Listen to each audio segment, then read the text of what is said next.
Hi everyone, my name is Armin Mardrosi. I'm an entrepreneur and real estate broker serving the greater Los Angeles area. Today, I want to break down a major controversy that's been shaking up the real estate industry: private listings and the legal battles surrounding them. Whether you're a homeowner, potential buyer, or just interested in real estate trends, this affects how properties are marketed and sold across America. In the real estate world, there's a heated battle going on over something called private listings, also known as pocket listings or off-market listings. If you've never heard these terms before, don't worry. I'm going to explain exactly what they are, why they're controversial, and the lawsuits that have been filed over them. Let's start with the basics. Most homes for sale are listed on something called the Multiple Listing Service or MLS. This is a database that real estate agents use to share information about properties for sale, making them visible to other agents and eventually to home searching websites like Zillow and Redfin. A private listing, on the other hand, is a property that's for sale but isn't widely advertised on the MLS.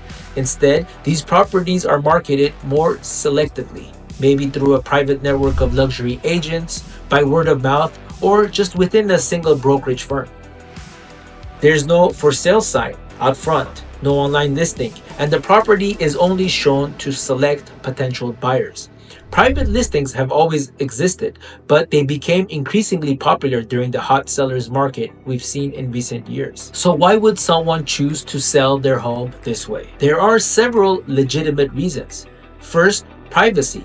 If you're a celebrity, public figure, or just someone who values discretion, you might not want strangers knowing your address or touring your home. Second, testing the market. Some sellers use private listings to test a higher price before committing to a public listing. Third, avoiding stigma. If a home sits on the MLS too long or requires price cuts, it can develop a negative perception. Private listings avoid this public record. And finally, some sellers prefer limited showings. They only want serious, qualified buyers visiting their property. In 2020, the National Association of Realtors, that's NAR, the largest trade association for real estate agents, implemented something called the Clear Cooperation Policy.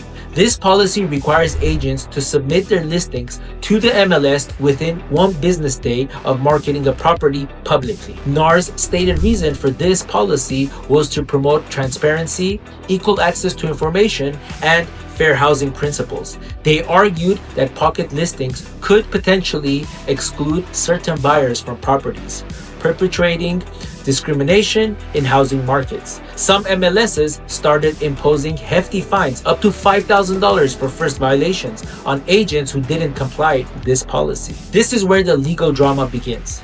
2 major lawsuits have challenged NAR's Clear Cooperation Policy.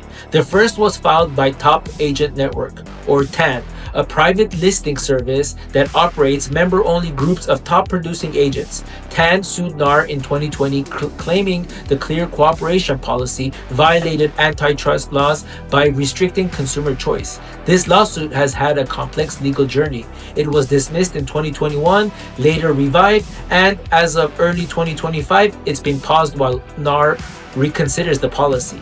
The second major lawsuit came from another private listing network called the PLS.com, now known as NLS.com, which made similar allegations against NAR and several major multiple listing services. Additionally, the Department of Justice has been investigating NAR's policies, including Clear Cooperation, with the Supreme Court allowing this investigation to move forward. The real estate industry is deeply divided on this issue. Companies like Zillow and Redfin generally support the Clear Cooperation Policy. They've conducted studies suggesting that homes sold via pocket listings sold for about 1.5% less than comparable properties listed on the MLS. They argue the policy protects consumers by ensuring more exposure to potential buyers. On the other side, companies like Compass and the agency strongly oppose the policy. Compass claims their data shows that homes pre-marketed before hitting the MLS actually sold for 2.9% more. They argue the policy unfairly restricts seller choice and may lead to double ending of deals, where a brokerage collects commission from both sides of the transaction. The debate has gotten heated, with Redfin CEO Glenn Kelman arguing the policy creates a fair, open market, while Compass's CEO Robert Rifkin called it reckless and potentially collusive and tight competitive. As of now, NAR appears to be reconsidering clear cooperation policy. Court documents suggest they may be open to amending or repealing it, though they continue to defend it publicly as pro-competitive and pro-consumer.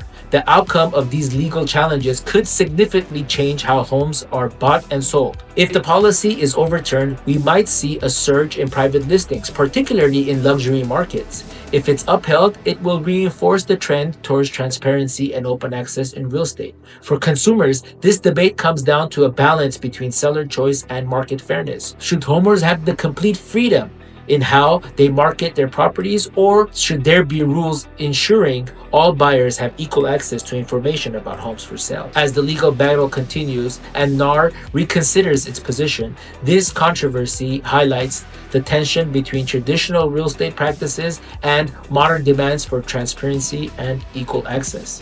Whether you're buying or selling a home, it's worth staying informed about these developments, as they can impact your options in the real estate market. Thanks for watching.